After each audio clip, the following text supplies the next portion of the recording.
Prestissima here, and today we're going to learn about dynamics and articulation. Music is often meant to be expressive, and it can convey a whole variety of emotions. The emotional aspects of music can range from happy to sad, from somber to fun and exciting, beautiful to zany, and even scary. Some of the musical things we do to achieve these expressive qualities in music include dynamics and articulation. Dynamics refer to the loudness or the softness of the music. There could be a gradual increase in volume or a gradual decrease in volume. Or there could be a sudden decrease in volume and a sudden decrease in volume. Articulation refers to the different effects that can be produced when playing notes of music. First, let's talk about dynamics. There are lots of ways to describe the loudness or the softness of music. Here are a few examples.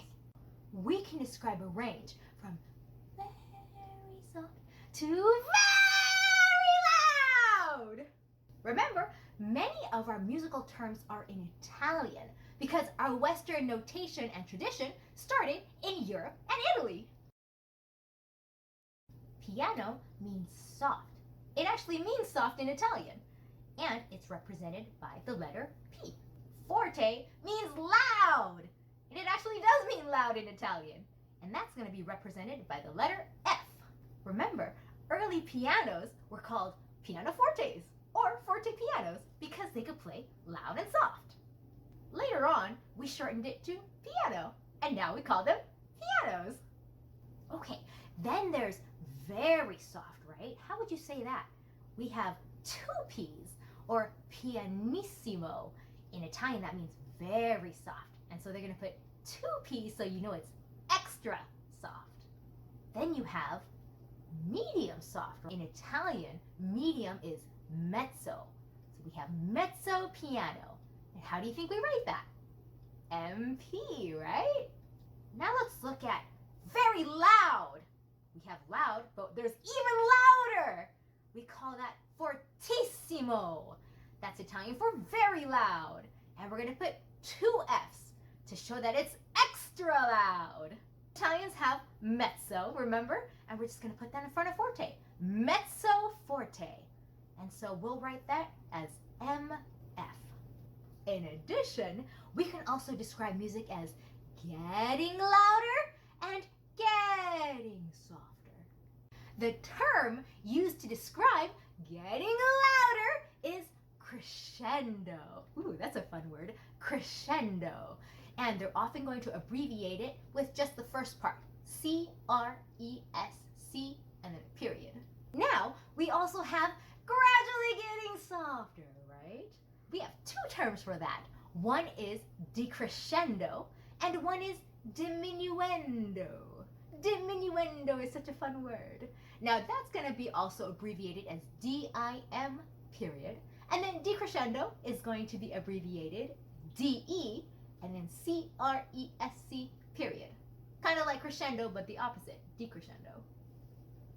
We also use symbols. So for crescendo, for gradually getting louder, you might see a symbol that looks like this. It looks kind of like an alligator's mouth opening up. Or for getting softer, diminuendo or decrescendo might look like this. You can also think of it this way. For a crescendo, it starts from kind of a small point and then you see the two lines getting wider, right? It means it's getting bigger. Or for a diminuendo or a decrescendo, they start farther apart and then they start coming together to a point. That's how you know it's getting smaller. Now let's talk about articulation. There are so many ways to describe all the different effects we can produce in music. Here are a few examples. First of all, we can describe passages of music as being smooth and lyrical, like beautiful singing. Or they could be short, separated, detached, bouncy. The term we use to describe smoothly is legato. The term we use to describe short, detached, and bouncy is staccato. Legato is often the default manner of playing, or if there's no markings, that's what we would play. To emphasize legato over certain notes, you might see something called a slur. Something that looks kind of the same and means something very similar is called a phrase marking, and it's a bigger arc that goes over more notes. Now, even though they look very similar, don't confuse a slur with a tie. A tie will always go from one pitch or note to the same pitch or note to show that it's going to be sustained longer.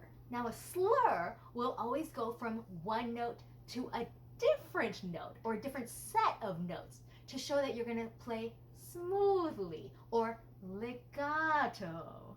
Staccato is shown by placing small dots above or under the note.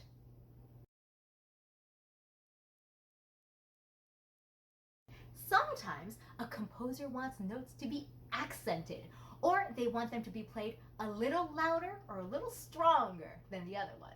This can be shown by using an accent symbol.